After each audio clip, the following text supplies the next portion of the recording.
السلام عليكم ورحمة الله وبركاته. أهلا بيكم في الحلقة 27 من بودكاست فذكر.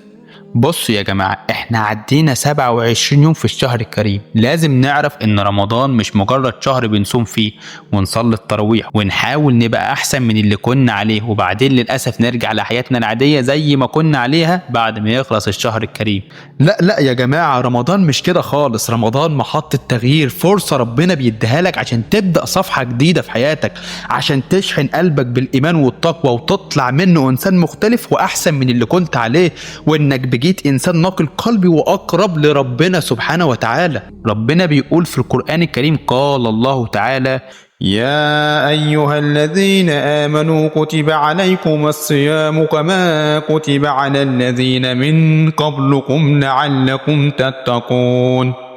يعني الهدف من الصيام مش مجرد امتناع عن الأكل والشرب، لا، الهدف هو إنك توصل لمرتبة التقوى، إنك تتغير وتبقى شخص قريب من ربنا سبحانه وتعالى، شخص قلبه أنقى من اللي كان عليه، وكمان تصرفاته وعبادته اتغيرت للأحسن من اللي كان عليه في الأول.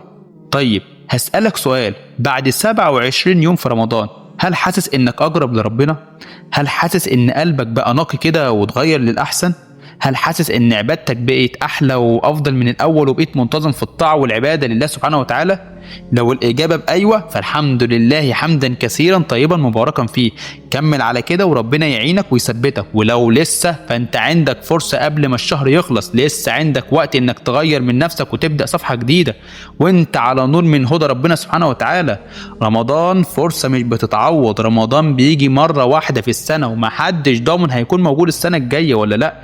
النبي صلى الله عليه وسلم قال: رغم أنف رجل دخل عليه رمضان ثم انسلخ قبل أن يغفر له. يعني خسارة كبيرة قوي إن حد يدخل عليه رمضان ويخرج منه من غير ما يتغير ومن غير ما يستفيد منه ومن غير ما ياخد العفو والمغفرة اللي ربنا بيفتحها لعباده في الشهر ده.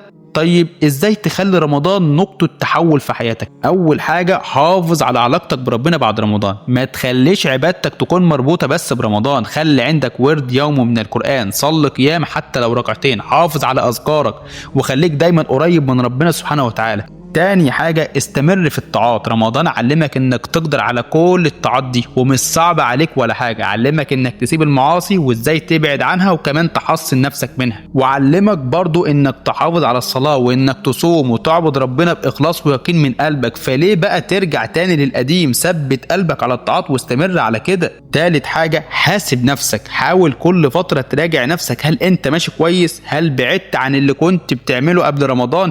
هل علاقتك بربنا بقت احسن؟ لو لقيت نفسك بدأت تتراجع، ارجع بسرعة، استغفر وصحح مسارك قبل ما تلاقي نفسك رجعت للي كنت عليه بل وأسوأ.